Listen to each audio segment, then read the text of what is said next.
Hello mga kamarites, Digit. Ito na naman po ang inyong kamarites. Ito nga pala yung mga ganap nung nakaraang araw after malagyan ng frame yung bubong namin sa harap. Kasi po nababasa yung pinto. Tsaka yung harapan pag naulan, tsaka pag mainit. Kaya napag-isipan na lang po namin na lagyan namin ng bubong sa harapan. Kaya ayan po, pinalagyan namin siya ng bubong. Bumuli kami ng long span ng araw na yan. Tapos, ayan, pinakabit ko na sa tatay ko. Although may kangkong dun sa likod at magaganda, kaya namitas kami. Ayan ang finish niya, nabubunga na yung harapan niya.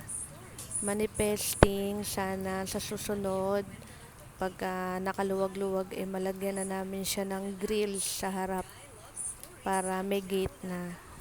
Sana hindi na medyo nakakahiya sa mga katabi naming malalaking bahay. At ayan, pag uwi namin ng bahay, kinailangan ng i-defrost yung rep kasi makapal na yung laman. So kahit pagod galing sa paggawa ng bahay, kailangan nating linisin ng rep kasi nangangapal na siya. Mahirap kasi pagka mas kumapal, mahirapan tayong linisin at saka wala na tayong ganong mailagay. Kaya yan.